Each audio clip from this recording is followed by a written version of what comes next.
I will say that there is, I want to be careful when I say that because that's going to get misused. There are some structural things that happen that, okay, in the 60s, when the Great Society came in, and Lyndon Johnson put in the Great Society, they did not expect to happen what happened. Go read the Moynihan Report and Moynihan Scissors. They did not expect to give government assistance and food stamps to the black community and for women to choose the check over the men.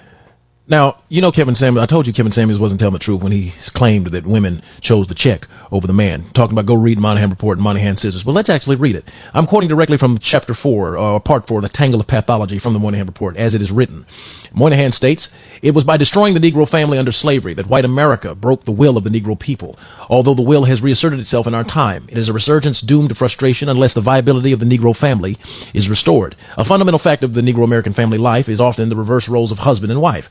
Robert O. Blood Jr. and Donald M. Wolfe in a study of Detroit families note that Negro husbands have unusually low power. And while this is characteristic of all low-income families, the pattern pervades the Negro social structure, quote, the cumulative result of discrimination in jobs, the segregated housing, and the poor schooling of Negro men.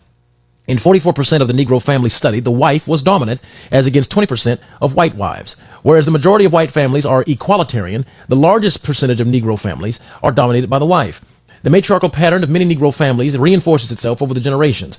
This process begins with education.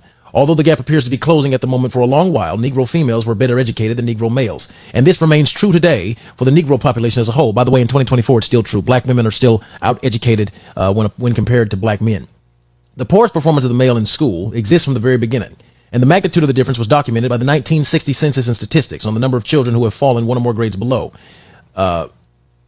the typical grade of children of that same age. The boys have more frequently fallen behind at every age level. White boys also lag behind white girls, but at a differential of 1 to 6 percentage points. Now, there is a major difference that indicates between the black family and the white family. This is what Daniel Petra Moynihan noted as well.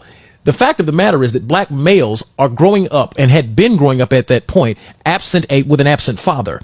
And this disparity began to start in 1942 and it lasted all the way up through 1986 when you had a major boom, of course, including the sexual revolution and all of that. You had a major boom in a fatherless home epidemic. The lack of a father was then demonstrated was correlated with poor performing male students. Anytime a father is out of the house, and when did black males begin to leave the house? Well, they began to leave the house for the exact years of Moynihan's study, 1942 all the way up through 1964. The welfare state simply closed the door on a group of males that had already left the house.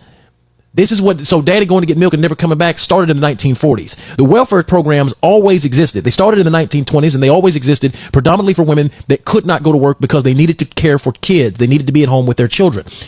The welfare state enhancements given by the Great Society simply reinforced the ideology or reinforced the idea that women didn't need a man because the man was replaced by Uncle Sam. So for all of y'all running around telling this lie that the government showed that women chose the check, no, they had no other choice but the check because the man was already gone. Judy.